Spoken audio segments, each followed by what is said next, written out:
Hi ನನ್ನ ಕುಟುಂಬದವರೇ, ಹೇಗಿದ್ದೀರಾ ಎಲ್ಲರೂ? ನೋಡಿ ನಮ್ಮ ಗಾರ್ಡನಲ್ಲಿ ಎಷ್ಟು ನೈಸ್ ಆಗಿದ್ದಾವೆ ರೋಸ್. ಲೈಕ್ ಕೊಡಿ, ಕಮೆಂಟ್ ಮಾಡಿ.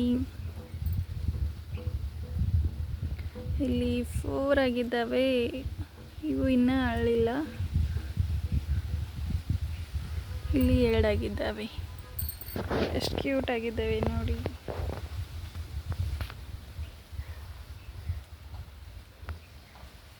ರೆಡ್ ರೋಸ್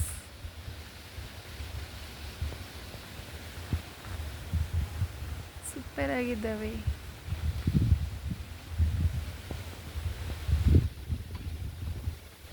ಇದು ಇನ್ನೂ ಮಗಿದೆ, ಇವೆರಡು ಮಗಿಯವೆ, ಇನ್ನು ಇವೆರಡು ಅರಳಿದ್ದಾವೆ. ನೋಡ್ಲಿಕ್ಕೆ ಎಷ್ಟು ಕ್ಯೂಟ್ ಕಾಣ್ತಾ ಇದ್ದಾವೆ.